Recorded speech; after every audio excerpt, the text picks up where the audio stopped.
It was also they were trying to save kids' lives. Remember, we know a lot of folks who died during this. So it wasn't, people weren't laying around on, but, well, you know what? We're lucky. Maybe we're lucky they didn't. Please listen carefully. She's as funny as Lucy and she's in the know. She's as smart as Phil and always on the go. It's the Patsy Hoolahan Show.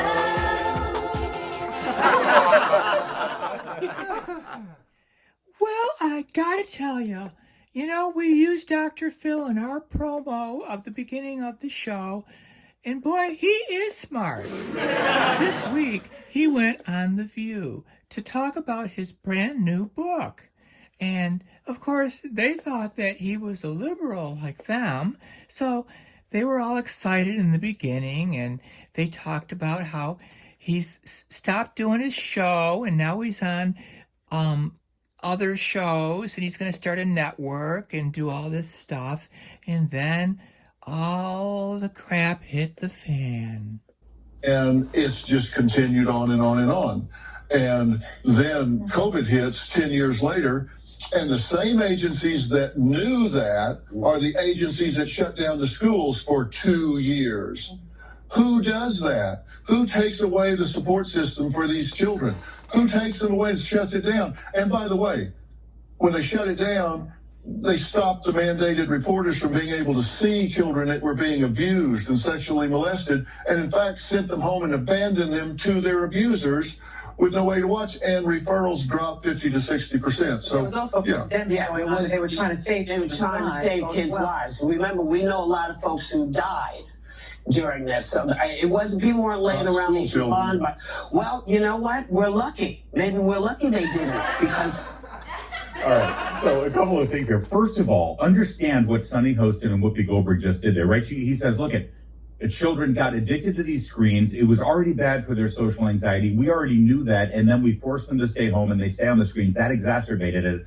Plus, the teachers and the administrators at schools, who are the people who are supposed to be the first reporters if they see signs of abuse or molestation, they didn't see these kids anymore, and so those kids were back home and exposed to those people who are abusing them. This is amazing because they're so angry that this is being communicated by someone of authority who they can't just dismiss as a crazy MAGA right-winger, although give it about a day. And that's when they'll start calling Dr. Phil.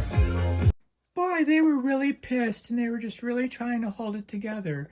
You were in the environment yesterday that enables these fringe players to gain power. So the national media in America now is 80 to 90% pushing the progressive agenda.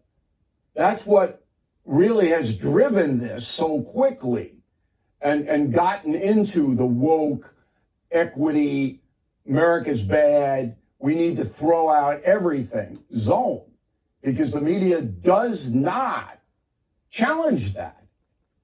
How do you deal with that? One of the ways you deal with it is what I did yesterday, and I'll keep doing, is I'll go into the Lion's Den and talk to them right there. You've done it when you've gone in and you call things as they are. I'll go in there and, somebody, and one of their real often used tricks is I'll say something and they'll say, so you're saying, no, you don't need to paraphrase me. We were both here. Did I say no children died from this? Yeah, I did, because I'm stupid, right? Of course I didn't say that. What I'm saying is this was a low risk group. Are you saying no school children died of COVID? I'm saying it was the safest group. They were the less vulnerable group, and they suffered and will suffer more from the mismanagement of COVID than they will from the exposure to COVID. Oh, of course. The View wasn't the only liberal show that had a problem. Today we'll be speaking with Phil McGraw, also known as Dr. Phil, host of Dr. Phil Prime Time on Merritt Street Media, and author of the new book, We've Got Issues, How You Can Stand Strong for America's Soul and Sanity. I'm very interested to speak to you today because in preparation for our interview, I've been watching some of the Fox News appearances, looking at the book, etc. I never really saw you as a guy who delved into political issues per se. You seem more willing, interested, and I must say, maybe more conservative than I thought you were. Is that a fair assessment? Not at all. Okay. Because I am so not political, you can't even believe it. And I'll tell you why. I know nothing about politics. And I know why you say that. It sounds like it. Right. I talk about these things as cultural issues from a psychological, psychosocial standpoint, how they affect families and people. And they do overlap with some of the things that politicians talk about, but they talk about it from a political standpoint, funding standpoint, how they can get this bill or that bill through. Couldn't care less. But I am interested in those issues in terms of how they impact families in their day-to-day pursuit of life and peace and being able to raise their family in a healthy environment. We're at the end of our time, and I don't want to keep you over. I'll remind the audience, the new book is We've Got Issues, How You Can Stand Strong for America's Soul and Sanity. I really appreciate your time and insights and being totally transparent, having never spoken to you before.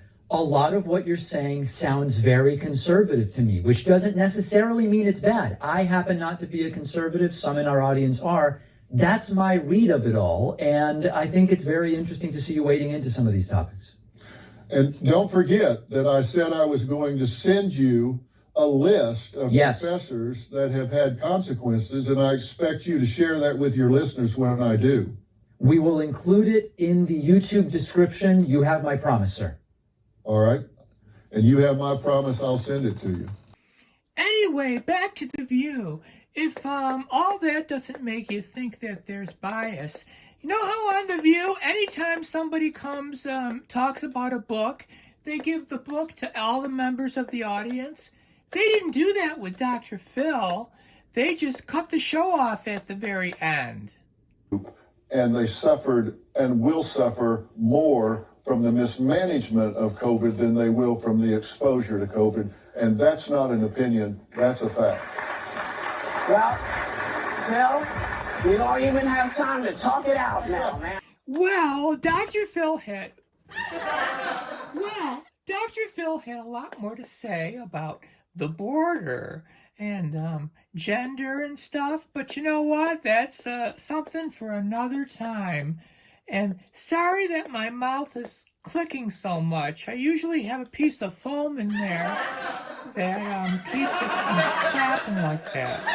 So next time.